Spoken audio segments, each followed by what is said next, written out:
going to get started as it is 11 o'clock. So for those of you who don't know me, I am Cheryl Sharp. I'm founder and CEO of Pink Pig Financials. And today, my colleague Ellie is going to take you on this journey of sole traders 101 accounting, and she's going to share with you lots of fabulous information. So I hope you really enjoy it. And yeah, I shall hand over to Ellie. Cool. Thank you, Cheryl. I'm just a disclaimer. This is my first time. I didn't feel nervous until about 2 minutes ago. And also my hair's doing some crazy things. So sorry about all that. But hello, everybody, and welcome. And thank you so much for coming. Apparently there is a chat box. So if you want to pop in who you are, where you're from, start a bit of chat, then that would be great. As Cheryl said, I'm Ellie. My role in Pink Pig is Head of Client Services. So that means I get a really lovely job, actually, which means that as our new clients come on board, I get to help them get set up, meet everybody as they come on board, and then hand them over. Ooh, Maddie, are you okay to do admitting? Yeah, cool. And then hand people over to the right team members to help them down the line. So there are a few other members of the Pink Pig team on today. There's Maddie, she's hidden herself. And I think Becca's on as well. I don't know if Becca's camera's on as well, but yeah, there's a couple of us around today. So yeah, just a quick, oh, who are we? Yeah, it has moved. I know a lot of you, this might be the first time you've come across Pink Pig. So again, thank you so much for coming.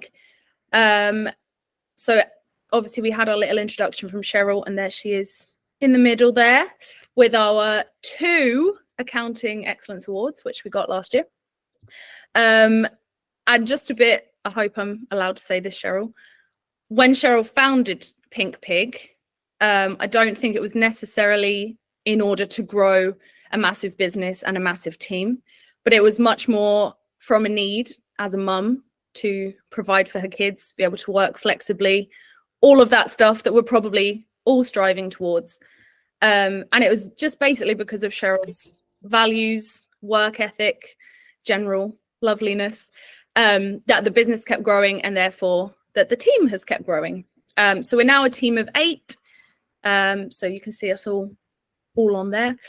And even though, yeah, things keep growing, those original values that Cheryl started with, they're the same.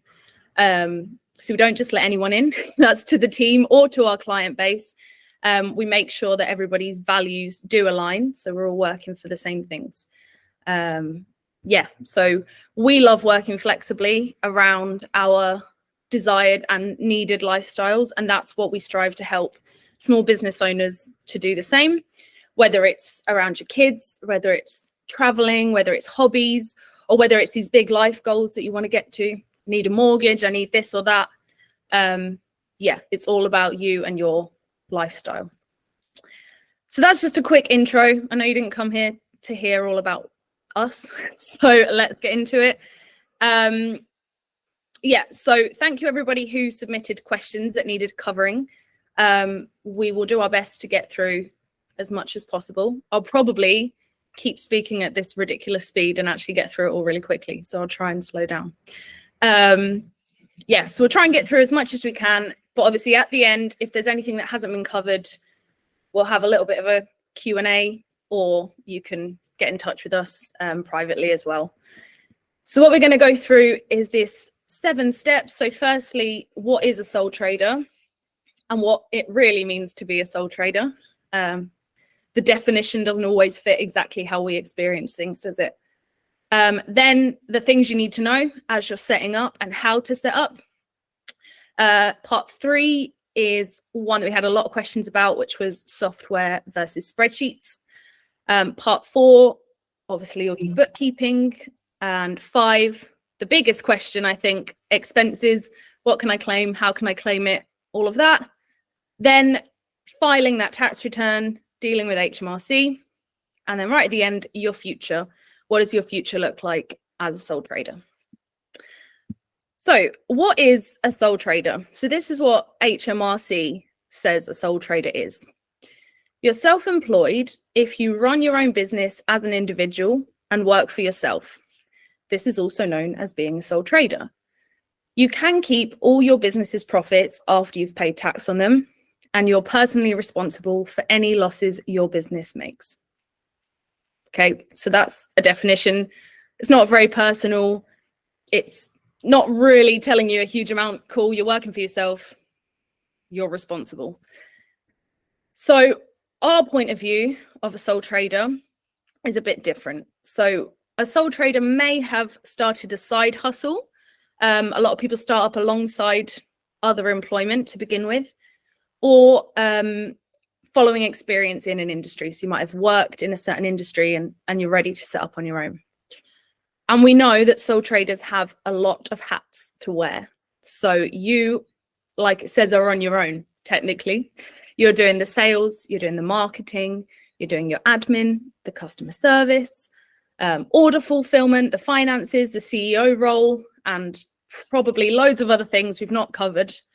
And you're really working hard. So we truly believe that the information you get should be clear and insightful and let you know exactly what you need to know. So who to pay, what to pay, when to pay, how to pay it. Are you paying the right amount? And just so you can sleep easy and actually get on with running your business, which is what you started your business to do. We're not going to deny that there is a lot of responsibility with being a sole trader, but this doesn't mean that you don't deserve the right help and the right information. Being a sole trader doesn't mean you have to be alone, basically. So just looking at who we have today, we've got people from a variety of industries. I think, I can't see the chat box now. I've seen it popping up. But yeah, lots of virtual assistants, website designers, other stuff, beauticians, personal trainers, florists, loads and loads of kind of things come into being a sole trader. If any of those are not your industry, then feel free to put that in the chat box as well. So we can see that we cover a huge range of industries, but essentially at our core, we're all the same. We're all starting up to get our desired lifestyle, and we want the right information. And so most of you have probably set up as a sole trader because it's just kind of the thing you do when you're starting a business. And we will cover sole traders versus limited companies later. But most people do set up as a sole trader. And you go online, you sign up, it's great. HMRC sends you some letters.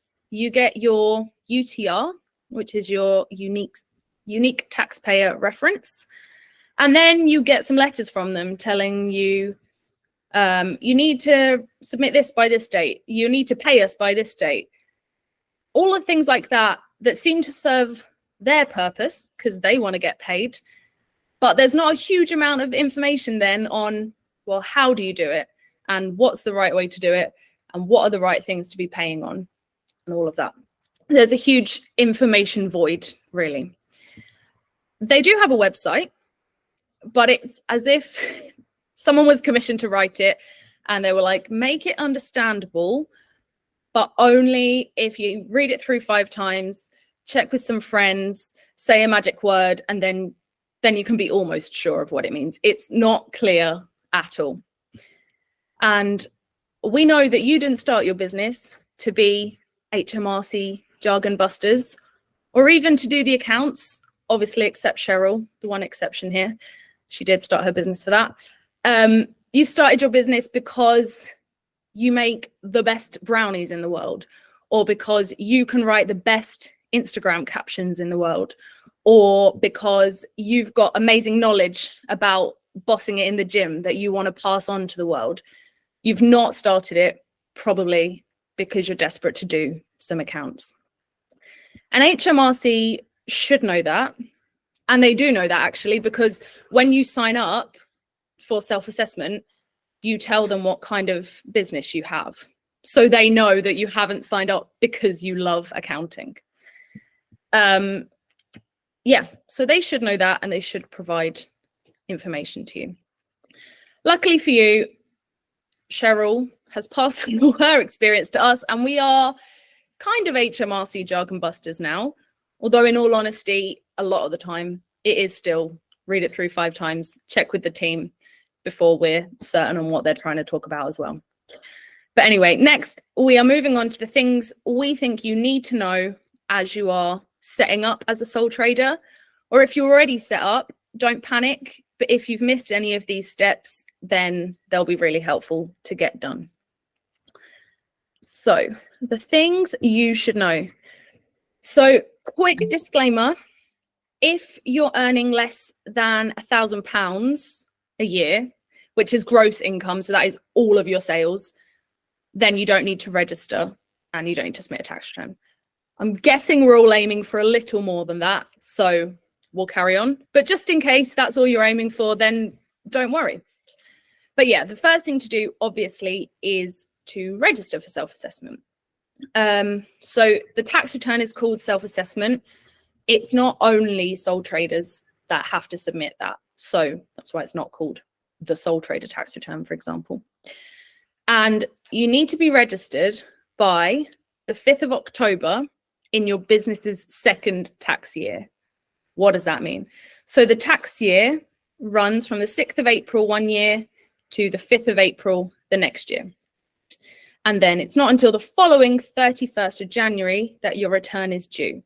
So if you set up your business on the 6th of April, what are we, 22, your tax year will end on the 5th of April this year, and you need to be registered by the 5th of October this year to avoid any fines, essentially. You don't need to be submitted and paid by then, but they want you signed up by then.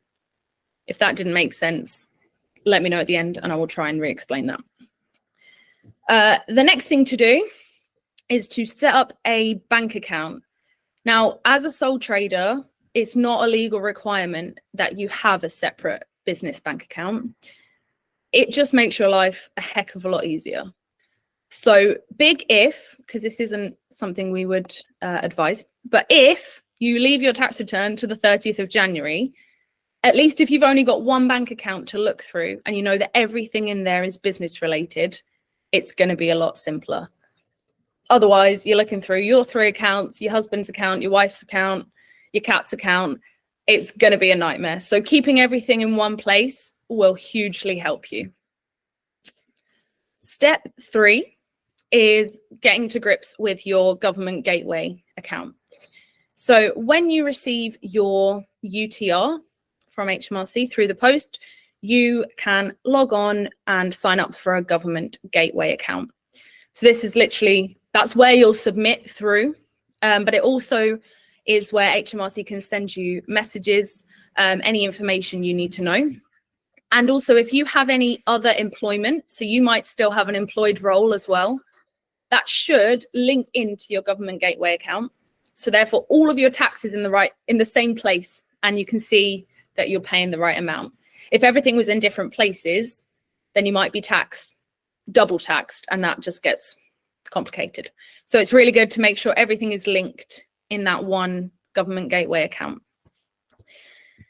And then step 4 is to work out what money from your sales is yours.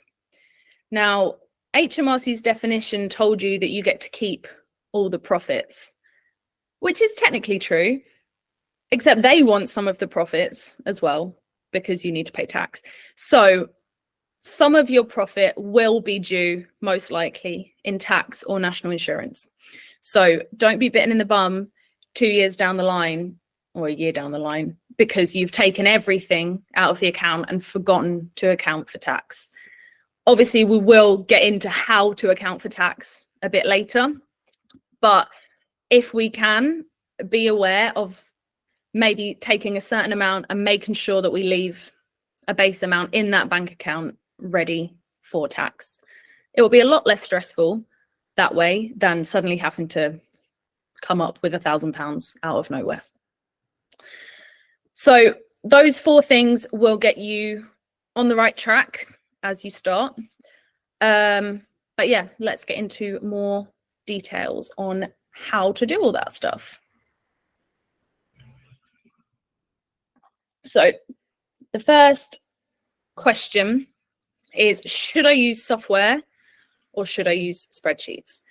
So as we go on through the presentation, you will notice that we really believe in starting as you mean to go on.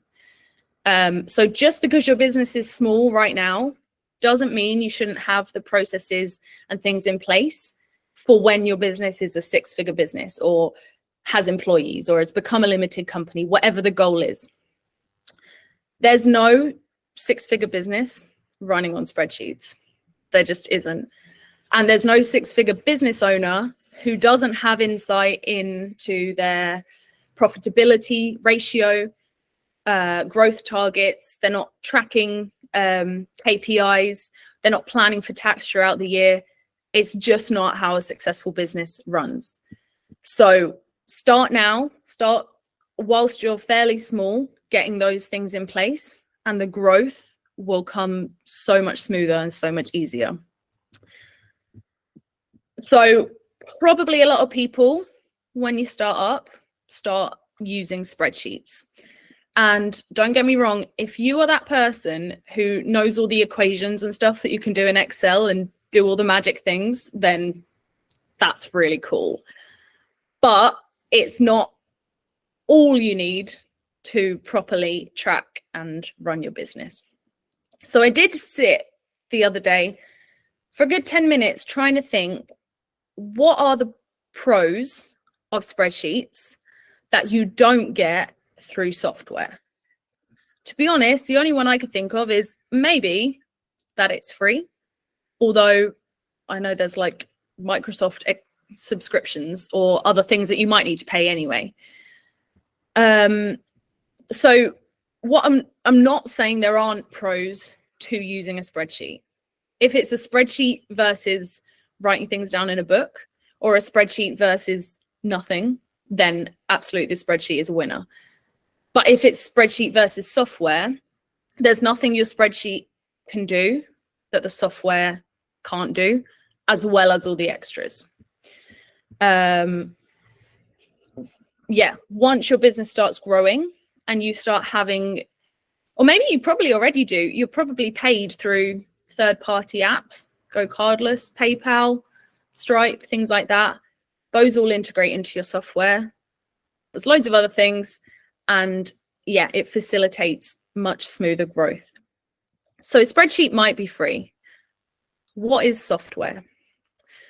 Disclaimer, at Pink Pig, we only work with Xero because it's the best accounting software, basically. There are others, but for this purposes, I'm talking about Xero. So this is what software is. So first of all, it's part of your app ecosystem. Now, as I just mentioned, probably at the very least, you're getting paid through a third-party system. Lots of people have moved away from direct bank transfers now. It's much quicker, easier, better to keep track of through a third party. So all of those apps that you use, not just payment apps, there are loads and loads of other apps as well that integrate into software. They come straight in, so you've not got to be checking in loads of places all the time, basically. Software is also safe in the cloud. I think we're probably over being scared of having things in the cloud now. I know a few years ago, people maybe still didn't trust it. I think we're probably there. And I know your spreadsheets can be saved in the cloud, but it's not always as reliable as using a software. The second you've done something on software, if you then pour a cup of tea over your laptop and it explodes, the last click you did is saved, whereas you may have lost some work through a spreadsheet. The next thing is that it is always accessible. When we get into the bookkeeping in a minute, we'll talk a bit more about that. But basically, being able to have an app on your phone where you can just take a picture of a receipt or a screenshot of an invoice as soon as it's happened, or type in, I've been paid this much by this person as soon as it's happened. That's so much more efficient and foolproof, even than if you sit down at the end of every single day and do it. having it right there at your fingertips immediately will save you so much time, and forgetting things throughout the day, all of that, it can happen immediately. Your software is intelligent. So as the more information the software gets about your business, the more it can make suggestions and things about the way your bookkeeping is going, which ultimately saves you time as well. Software is insightful. So in Xero, there are tons and tons of reports that you have access to.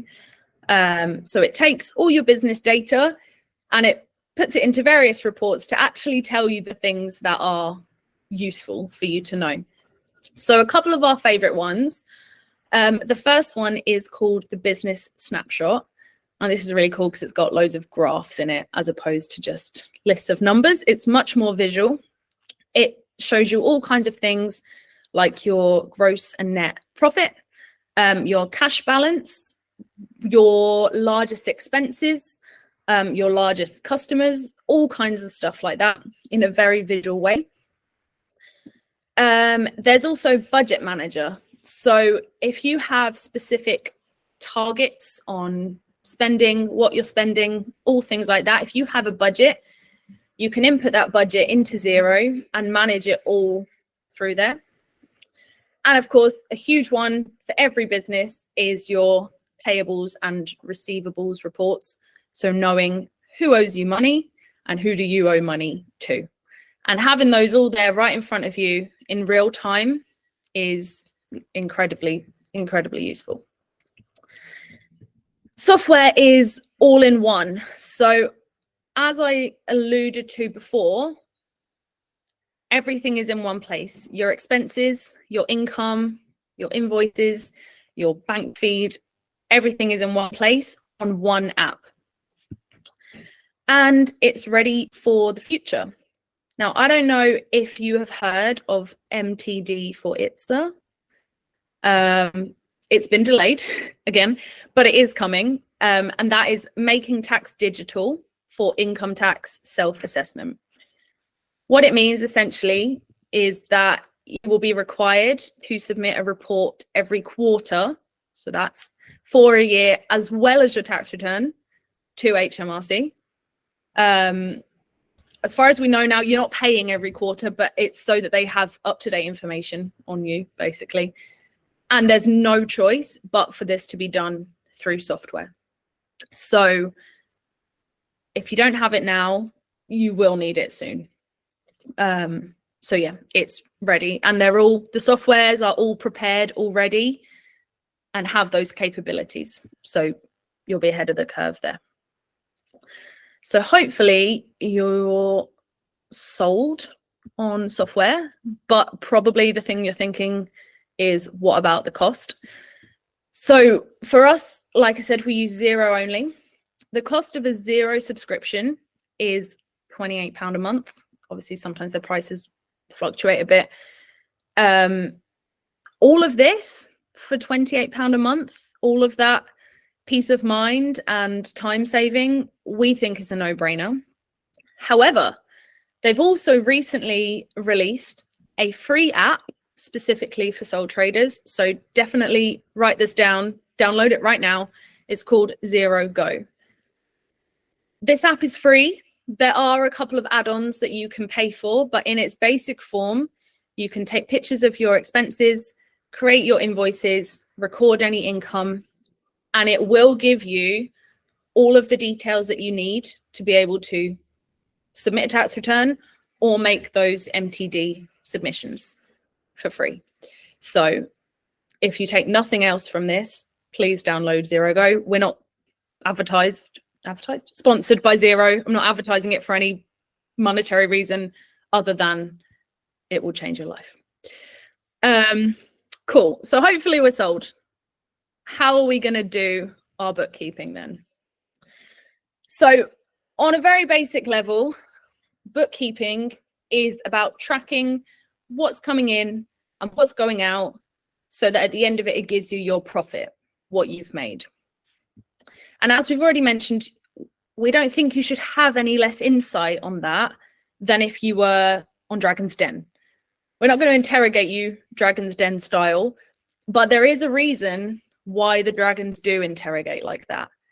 And it's because growth projections, strategies, cash injections, and other important business decisions can't be made without knowing what's going where and what's coming in and where it's coming from. So you might be thinking, well, fine, but actually, I don't want to go on Dragon's Den. I don't want to be a multi-million global business. I don't want a dragon investor breathing down my neck. And that's fine too. But do you want a mortgage, maybe? Would you like to buy a second property? Would you like to invest in bigger and better premises to run your business from? Would you maybe like to employ someone at some point to take on some of your admin or to enable you to service more clients? Would you like to know that you're spending your marketing budget in the right place? Do you want to be able to get a business loan if the time comes and you need that? Then you need all those insights as well. And having these bookkeeping basics down will mean that you're in the right position to have that insight when you need it.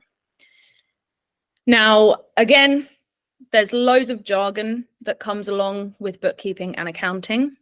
So we're just going to briefly explain some of them so that we know what we're talking about as we go on. So gross profit is the profit on a sale after the direct costs have been deducted. So if you're a baker, your direct costs are your ingredients. If you're a florist, your direct cost is your flowers from the wholesaler. If you make jewelry, your direct costs are your materials. A lot of service-based businesses have less direct costs, as you might have realized there, because you're not necessarily getting products out. And so for a service-based business, it's going to be much more about the net profit. And that is the profit after all of the other costs. Now, it would be nice if businesses could run, you could run a baking business purely on the cost of ingredients, but that is not the way things go. There are so many other things that we need to pay for. You've got various software subscriptions, you'll have insurances, the electricity that's either running your kitchen or your computer that you're working from. No doubt you'll travel places for business from time to time. You might have some training. All of those other costs will be deducted and then give you your net profit. And don't forget to include those costs when you're pricing. So like we said, the cost of your brownies, I'm talking about brownies because I love brownies. It's not just the cost of the ingredients. It's the ingredients plus the electricity, plus your time, plus your food standards rating costs, all of that. So please don't forget to factor those costs in when you're doing your pricing. Otherwise, you're really not going to be making very much at all. Debtors and creditors. Now, these are very confusing because sometimes they sound the wrong way around. But debtors are people who are in debt to you. So also known as your receivables. They're people who owe you money. Creditors are the people that you owe money to. So they're also known as your payables. And then we've got assets and liabilities. So an asset is something of value within the business that can provide current or future economic benefit. So obviously there's your money in the bank, but there's also things like if you've purchased a vehicle or a laptop or something else of large value that sits in the business as an asset. And a liability is sort of the opposite to that, is the things that need to be paid. So it's not only your expenses, but it's your tax that's accruing, it's any loan repayments, any interest that needs paying, all of that kind of thing. Another little point to be aware of with assets, something that's amazing is that you can buy yourself a brand new, amazing Mac with all the side bits, everything you want. You can buy all that, put it through your tax return and deduct it. That's great. But if you sell any of those things at a later point, you sell them secondhand, that money comes back into the business. So if you've bought a laptop for £1,000 this year, you use it for a couple of years and sell it for £300. And that tax return, that £300 needs to come back in as a sold asset, which we will talk about later, but please be aware of that. Okay, so how should we do our bookkeeping then? Make it as pain-free as possible, maybe enjoyable. That might be going too far. But once you start getting the insight and the knowledge on your business, you'll realize it's not about numbers, it's about the business, and that will make it a lot more enjoyable. So the first thing to do is get that software set up. Spreadsheets are not an option. Get the software set up.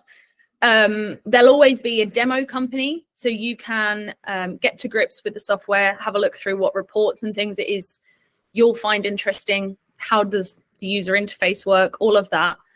Get familiar with it, because if you know what you're doing, you're more likely to do it. And there's also tons of, I think Xero's own training course is available on there as well. And there's tons of, we've got YouTube videos on how to use Xero. There's loads of things you can look at. So just get comfortable with it. The next thing is connecting the bank feed. Now, obviously, this is something that a spreadsheet cannot do. So what you can do is connect your bank feed. This doesn't give the software access to your bank. You can't make payments through it. So it is very secure. But what it does is literally brings in every transaction that goes through your bank, which means that you can match it to your invoice from your customer, that receipt that you've taken a picture of and uploaded. And once that's all reconciled, so once all the transactions have been matched with the paperwork, you have a comprehensive list of what you've spent and where you spent it.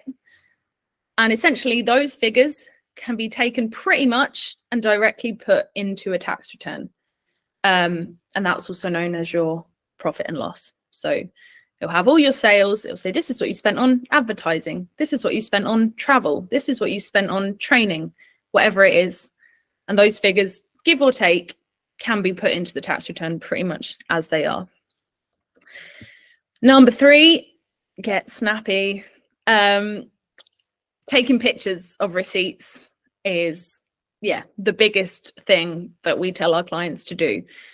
You can't claim an expense if you can't prove it, essentially. And I know obviously a lot of things now are paperless. That's great. Get it emailed to you. Just take a screenshot and upload it. And then, as we said, this is matched to the bank feed. Even if you pay with cash or you pay from a different account, still do it, because it is still an expense. It will just be treated a bit differently. Then set up your invoicing system. Now, you might have another system that you already use for invoicing, but you can invoice completely through Xero. And you can completely customize your invoices. So you can have your branding on there. You can have whatever terms you want on there, payment terms. And there's other things you can do as well, which are really cool. So you can email those directly out, and then there can be a link to your Go Cardless, your Stripe, whatever, where they can pay that invoice directly. I think Xero calls it one-click payment, and they had some statistics at how much quicker and how much more likely you are to get paid if someone can just click a button and do it, rather than I need to set up a new payee, blah, blah, blah. You can also have email reminders set up.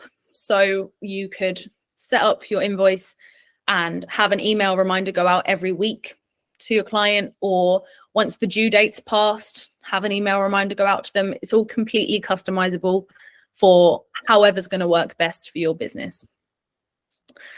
Number 5 is to clean it up regularly. Now, even the most organized bookkeeper, there's going to be a few bits that need cleaning up, whether it's, a receipt that's been stuck in a coat pocket and you've not taken a picture of it, or something that you've accidentally taken 2 pictures of, or anything like that. If you clean up regularly, I suppose like with the house cleaning, it's a much quicker and easier job than if we left it to once a year. That would be disgusting in a house, and it will be disgusting mentally for you if you do it once a year for your bookkeeping. So go through, just have a check that everything looks like it's up to date. Yeah, rifle through your pockets, find any receipts, and check that profit and loss. Check what you've made that month. Maybe make some comparisons to the previous month. See where you are in, compared to your targets and where you want to be. And then pay yourself. Now, this might sound a bit strange because obviously you're not taking a salary necessarily. All of that money is yours. And it may not work for the way your business works. But if you can get to a place where you can pay yourself at the end of each month and essentially transfer out of that bank into your personal bank account, whatever's available, knowing that you've left enough in there for tax and any other payments that will come along, again, that's much simpler and will give you much more peace of mind that what you will owe is sat there already. So this might be something to work up to. You know, if we don't get paid super regularly by clients, or if you're not making a huge amount right now, then it might not be possible, but it might be something, yeah, to think about working towards. I've seen that question and hopefully I will answer it in a bit. Cool. So you're on the bookkeeping, and now this is probably what we're all here for. Expenses. What can I claim to reduce my tax? So to kick us off, let's use a couple of cliched little phrases. So firstly, less is sometimes more. Let me just take a little drink. So I'm really sorry if this is patronizing, but I just want it to be clear, because you would be surprised at the amount of people, I think it's fair for me to say, based on who's here, mostly men, who don't understand the following, which is that claiming an expense doesn't mean that HMRC is going to send you that money back. That money has been spent out of your pocket and it's not coming back because you've told HMRC you spent that money. What actually is happening is you've spent that money, and it means a little bit less is going to come out in future when you pay your tax. So you could spend all of your profit so that you don't have to pay any tax, but the tax saving might not be as much as you think. And of course, you then won't be left with anything. So yeah, we'll have an example in the next slide to show you what I mean. But before you go, okay, well, I won't worry about business expenses then. The second cliched phrase is every little helps. As we've discussed, there are costs that are absolutely inevitable for your business. You're going to be paying out something. So those costs that are going to happen, keep track of those, because even if it's £1 here, £5 there, every little bit that comes off your tax is a winner. So time for some maths. I said that enthusiastically, but I'm not really a maths person, which actually is quite weird coming from me. But bookkeeping and business is much more real life and logic than it is maths, which is why I don't hate it. Yeah, so the tax that you have to pay, very simply, is 20% of your net profit. So after all of your expenses. And obviously you do have your personal tax-free allowance. So bear that in mind, but this is just to illustrate. So anything that you have had to spend, stick it on the tax return. There are people that will tell you in March, spend loads of money, buy loads of new stuff, because then it will lower your tax. And that might be a good idea if you have the money and you have things that you need or really want, because it's okay to spend money just because you want it sometimes. If you, really need or want to spend that money, then great. If it's only to lower your tax, then remember that you're only paying 20% of your profit in tax, whereas the purchase is taking 100% of that money out of your pocket. So let's say that after all of your business expenses, your taxable profit is £10,000. Paying 20% tax on that gives you £2,000 tax to pay, leaving £8,000 for you in your pocket. Or you could decide to buy the coffee machine of your dreams for your office, which this one actually costs more than that, but my husband told me to make it a nice round figure because it would be easier. So you could spend £1,500 on an amazing coffee machine. That takes your profit down to £8,500 that you can be taxed on. 20% tax on that is £1,700. So you've saved tax, but you've only saved £300 in tax. And what you've now got to take home, although you've got this amazing coffee machine, you've now got £1,200 less take home money. So if that coffee machine is something that you really want and really need, then go ahead. But if the only reason you're buying it is to save tax, then that £300 might not be worth it. I hope that makes sense. Again, if there are more questions on that at the end, then we can get to it. But yeah, just an idea that it's not always the best thing to do to spend in order to save tax. So what can we claim then? What should we be claiming? Now, firstly, just a word from our friends at HMRC. They say that your expenses should be wholly and exclusively for business, which is, of course, a massive grey area. The coffee machine, for example, you've got a garden office and it lives in there and you use it whilst you're working. Great, it's a business expense. But who's to say you're not going to sneak in there on a Sunday morning and make a coffee? You know, there's grey area. If you work from home and that coffee machine's in your kitchen and you do use it, but obviously it's used by the rest of the family who aren't working, is that a business expense? Now, I'm not here to judge the morality of what you claim as a business expense or not. Oftentimes, what we end up saying to our clients is, if HMRC were to investigate you, are you happy to explain to them how this is a business expense? And if the answer is yes, and they're willing to take on the tax man, then excellent. If not, that probably tells you. So use your own judgment, use your own logic here. But let's stay out of the grey area and look at some that are definitely okay business expenses. So we've got all of these things. So your office, stationery and equipment, computer equipment, networking and business groups, training and studying, any travel that is necessary for your business. So for example, KUA training course, advertising and marketing, part of your phone and internet bill. If you're working from home, you're going to have used some of it for business. Charitable donations, meetups with clients, like client meetings. And this one's quite good, eye tests, not the glasses, but if you work at a screen, then you can deduct the eye test.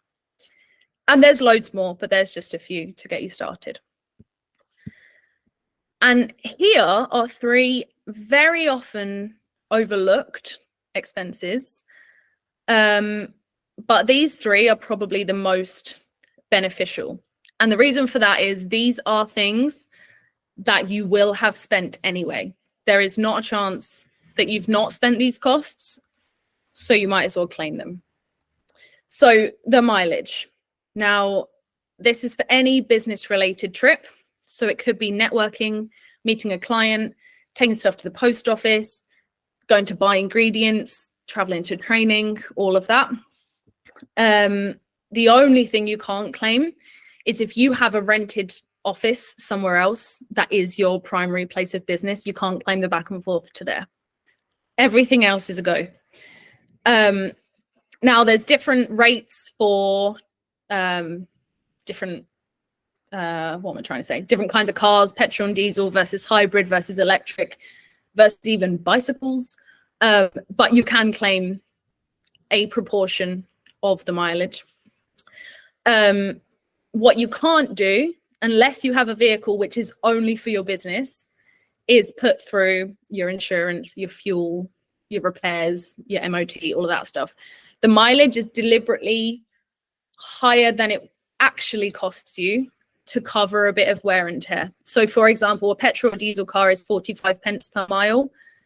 For most people, it doesn't cost you 45 pence to drive a mile, but it covers the fuel and then a bit of the wear and tear. Your phone. Now, you can have a business-only phone and have that as a completely deductible expense. That's fine. If you just use your personal phone, how often are you on Instagram, on your business's Instagram, sending an email here and there, answering a client call? Yeah, so it's all about finding kind of a proportion and claiming, for example, 25% or 50% of your phone bill. And then your use of home. Now, most of us, I'm assuming, work almost exclusively from home. Even if we don't, like I said, we'll work a bit of the time at home. I don't think there's any business owner who, if an email pinged in from a really important client and you weren't at the office, you wouldn't answer it at home.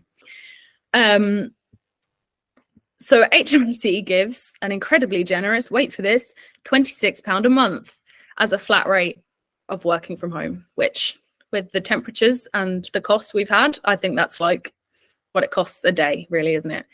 So you can use that rate, or you can do some calculations to work out much closer to the actual cost of what it's cost you to work at home. So we won't go into the details, but we can provide you with more information if you want. You essentially take your whole bills, divide it by the rooms in your house and the amount of time you've spent working in those rooms, and that always works out at so much more than the £26 a month. So yeah, these expenses are super useful because they're going to have been spent anyway. Your phone bill is going to be paid anyway. You're going to pay your electricity bill anyway. So if you can claim some of that back, why wouldn't you? So you might be wondering, well, how am I even paying any tax now that we've got all these expenses I can deduct? There are some things which, even if we logically feel like they are deductible, they're not. And yeah, again, everybody's own judgment, conscience, morality, and what you claim is fine, but this is just the facts. Client entertainment. So if you go and meet a client and you buy yourself a coffee, sure. But you wining and dining your client is not a deductible business cost. That's not to say it's not a good idea at times. If that's going to land you a massive contract, then sure, do it. But it isn't a tax deductible expense. Same with client gifts. There are a few ways to get around that, which we won't get into right now. But for the most part, they're also not deductible. But again, it still might be a good idea for you. And then this one as well, HMRC fines, which I suppose does make sense. If you've been fined because your tax return is late, you can't take that money off of your next tax return because, oh, sorry, I'm getting a phone call, because it shouldn't have been late, basically. So as we said, lots and lots of grey areas. So we would advise just checking, just doing a bit of Googling. There's plenty of blogs and information out there, or asking us, giving us a message on Instagram, whatever, to check whether an expense is a good idea, as opposed to when HMRC have checked your return 3 years later, suddenly finding yourself in a bit of trouble. And with that, the tax return. So if we followed all of the steps up until now, we've started up in the right way, we're getting our bookkeeping done, we're getting our expenses done, then on April the 6th, you should be able to go into your accounting software, check out your profit and loss, and essentially have the bones of your tax return made for you right there. So your profit and loss will tell you your sales, then your gross profit. So remember, that's with your direct expenses deducted, then your net profit after the rest of your expenses have been deducted. And right at the bottom, is that net profit, which is your taxable income. If you're claiming the mileage and the use of home and the phone, those won't have been a physical transaction, so they will still be to come off of that net profit, and you'll need to add them in when you submit the return. So yeah, an easy, stress-free tax return hinges on you having made a bit of effort throughout the year, but that bit of effort each week or each month is much better than the massive pile of receipts at the end of the world. At the end of the world, let's hope not. It feels like it at the end of the year. So step 1, check your bookkeeping's up to date. Do that monthly cleanup that we should have been doing already. Check there's nothing duplicated, nothing unpaid, all of that. Step 2, work out your other deductible expenses. So that use of home, mileage, and phone. Step 3, remember your government gateway login and log into it. Check if you've got any other employment. Check that you've either been given a P45 if you've left work, or a P60 if you're continuing that employment. And check that those figures match what HMRC have got in your government gateway account. Make a note also of how much tax you've already paid on that income, because your income from employment and from sole trading, it all comes together as one, and you still will only pay tax on the total of all of it. So check what you've already paid, because it might mean you end up having less to pay. So if you are employed, that's going to take up your tax-free allowance first. The tax-free allowance is £12,570. So as an example, if you've earned £10,000 in employment, only £2,570 of your sole trading income is going to be tax-free. If you've not had any employment, then that whole 12 grand figure is tax-free. Step 4, file it. It's not that simple, I know. So we're going to go through a bit of the old jargon, because they ask tons and tons of questions, just so we know we're giving them the right answer to each of it. So before you even get to the point where you can put your numbers in, there's pages and pages of questions. As a general rule, if you've not heard of something, you've probably not had it. It'll ask you, have you had this kind of benefit? Have you paid this kind of thing? If you've not heard of it, probably not. Not always, but probably not. So they'll ask you about your student loans. If you've got a student loan repayment plan, you should know about that, and you'll answer the question accordingly. Property income. Again, if you have a rental property, then you should have all that information to hand separately as well. It will ask you about that. Capital gains. So remember those assets we spoke about before. So if you sell your laptop or your fancy coffee machine, it wants to know how much money you've gained from the sale of assets. It will ask you about other income. So were you employed? Are you a director or a shareholder who's received money from other companies? Any interest? So if we're getting like 2p, like most of us probably are on our savings account, don't panic. But if there's any substantial amount of bank interest that you've received. Benefits, again, if you're receiving benefits, you would know about it, and it'll ask you questions about that. Bit sketchy sounding, other income. This is things such as life insurance policies, or maybe trust income, things like that. Again, if it's happened, you'll know about it. Pension contributions. Now, this is an amazing way to make big tax savings if you're making enough. You can pay into a private pension. Now, this is something to speak to a financial advisor about, and we do have a financial advisor that we work alongside.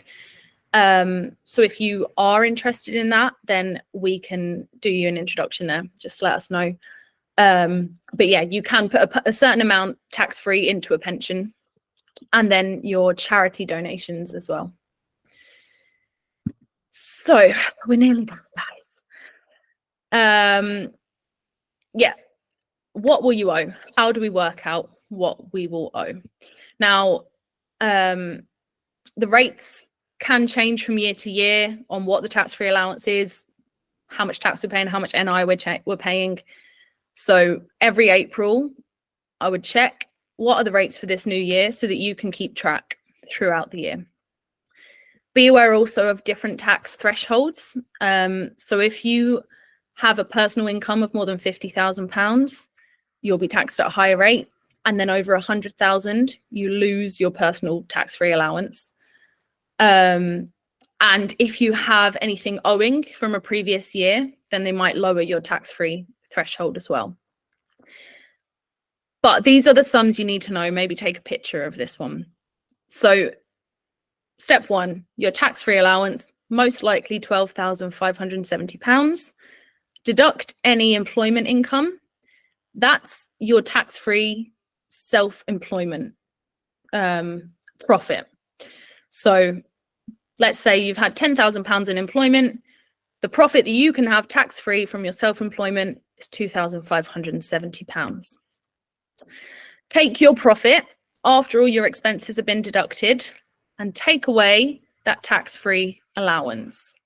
That gives you your taxable income. So let me do some quick sums. What did I say? 2,750. Let's say your profit is 10,000. No, 12,750, because that'll make it nice and easy. That gives you then the taxable income of 10,000. Take that taxable income, times it by 20%, so 0.2. That's the tax, plus your national insurance contributions, which we'll come to in just a second, and that tells you what you owe. All of this can be done throughout the year. This could be done as part of your monthly checks so that you know you're setting aside the right amount for tax throughout the year. National insurance. Now, once you've popped all your numbers in, it's going to ask you about national insurance. Some people are exempt for various reasons. Again, you'd probably know about that if that was you. If your profit is less than £6,725, nothing is due. If it's more than that, up to £11,908, then you owe class 2 for the whole year, which is currently £3.15 per week. So that would be a one-off payment for the whole year of £163.80. That's probably most of us, so probably count on owing that. Just have that saved throughout the year. Even if you've not made that much, but you want to keep your full contributions for your pensions, then you can volunteer or pay voluntarily that amount. Profits between £11,908 and £50,270, you're going to pay 9.73% of that bracket of income of national insurance. And then the upper limit above £50,270, you're going to pay 2.73% of that income. Again, maybe take a picture, let that sink in. But these rates often change year to year as well, so keep an eye on those each year. I think, yeah, the last big thing on your tax return is the payment on account. There's nothing worse than seeing what you owe. Great, that's what tax I'm going to owe, and then suddenly you owe double that, and because they want a payment on account. What is that about? Now it can be annoying, but it's actually a really good sign that your business is doing really well, because you only owe payments on account if you owe more than £1,000 in tax, and that would mean that your profit has been over 17,000. So it's a good business that's owing payments on account. What it means is that you're required to pay the same amount again in advance for the next year. So year one, this really sucks. But after that, it evens out and you're still only paying 1 year's worth at a time. So let's have a look. So let's say in year one, you owe £2,000 in tax, which means you've made a heck of a lot of money, by the way. So that means that on the 31st of January, you'll owe £2,000 in tax, plus your national insurance contributions, and £1,000 payment on account. which, yeah, it's a big chunk. On the 31st of July, you'll owe another £1,000 payment on account. Year 2 comes around, you've made a bit more money, you now owe £2,200 in tax. But you've paid £2,000 on account already. So what you'll have to pay in January is a £200 balancing payment. So that's always going to be the difference between what you've paid on account and what you owe, plus your national insurance, plus 50% again as another payment on account. And then in July, the other half of that payment on account. And so it goes year on year until your final self-assessment or until your profits drop below that. So yeah, it's a bit annoying, but as you can see, owing tax is a good thing because it means you've made money, essentially. And this is something that we try to let people realize, that if we can deduct, then great, but owing tax means you've made a profit. So that's great. So in preparation for finishing, which we are about to do in a few minutes, if there is anything I haven't covered, please feel free to pop it in the chat and we can have a bit more of a Q&A afterwards if anyone wants to stay. So the final thing we want to discuss is the future. So as we've alluded to, there are big changes coming, namely making tax digital, which is coming currently in 2026, which sounds like a way away, but we all know how time flies. So we do advise getting on the software and getting into good habits before then, rather than having a horrible shock when you suddenly have to do all this stuff. What about your individual future for you and your business? What about your growth plans and knowing the best and most tax efficient way to run? Well, at some point, it will likely become worth you switching from a sole trader to a limited company. What this does is essentially gives you a bit more control about what you're taxed on. So bear with me here. As a director of a limited company, you can receive a salary through your company, and then you can take dividends on the profits. So as a director, we would put you on the tax-free allowance as a salary.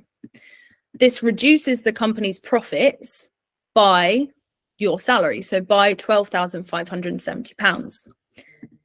Then works all the same with all your direct expenses, all your other expenses. Profit is there, you pay corporation tax on that. Anything left after that is available for you to be taken as dividends. Now, for the coming year onwards, £1,000 of that is tax-free. And then they're taxed at a much lower rate of only 8.75% as opposed to 20%. Or you could decide, I'm not going to take all the profits. I'm going to leave some of it in the business. I want to save some tax. I want to be able to take more out next year because we're going on a big holiday. Or I want to reinvest it into the business next year, anything like that. So it just gives you a bit more control on what you're being taxed on, essentially.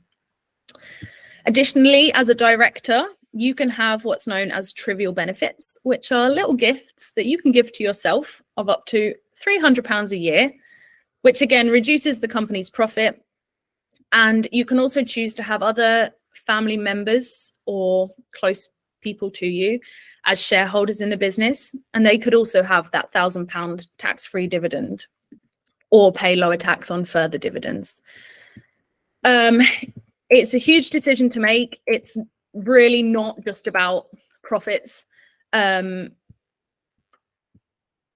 yeah, it could be a good idea. So do have a chat with an accountant about your personal situation and get some advice on whether it's the best thing to do.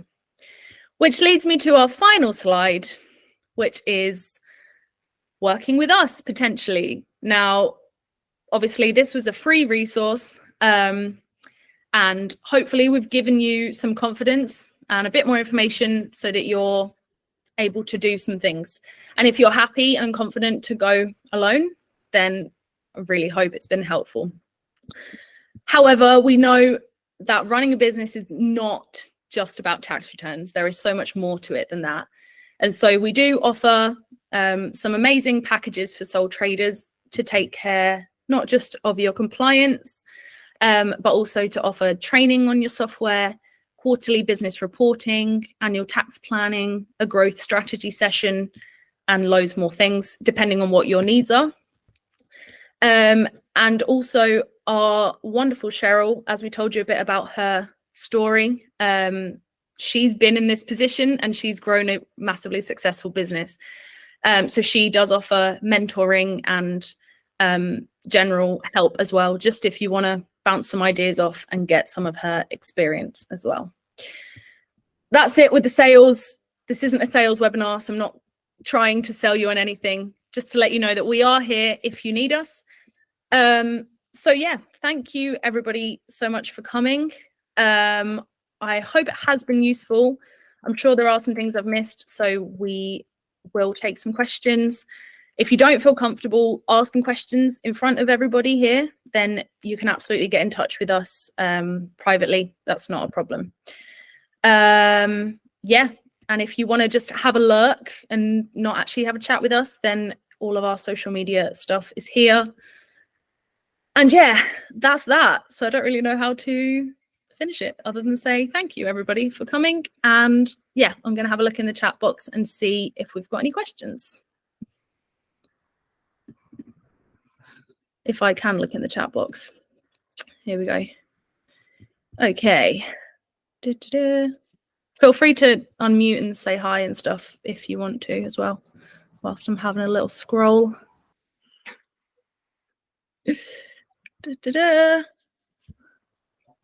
Okay, so the first question was, do you get taxed on paying yourself? I think we did go on to cover that.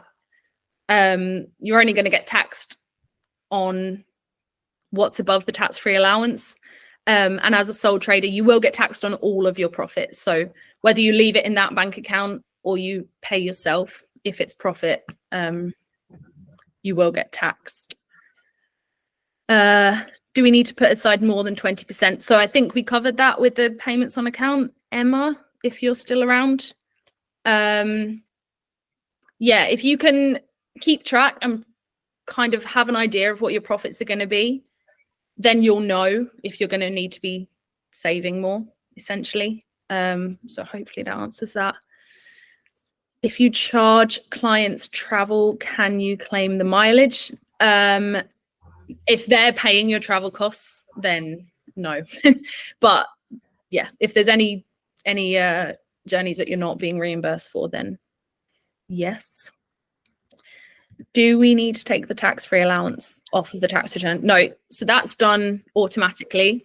And the good thing is, like we said, if you have other employments or stuff all feeding in to the same place, then it will know straight away how much tax-free allowance you've got. But yeah, it will. And when you get you'll get like a computation at the end, and it will tell you literally line by line, this is what you had minus the tax-free allowance. So this is what you can be taxed on and all of that. So I hope that helps, Karen. Cool. I think that's all the messages we had in the chat box then. So unless anyone's got anything else, then we will, yeah, say thank you so much, everybody, for coming, and hope you have a wonderful afternoon. And yeah, please be in touch if there is anything else we can do to help. All right. Thank you, everybody. See you later. Bye.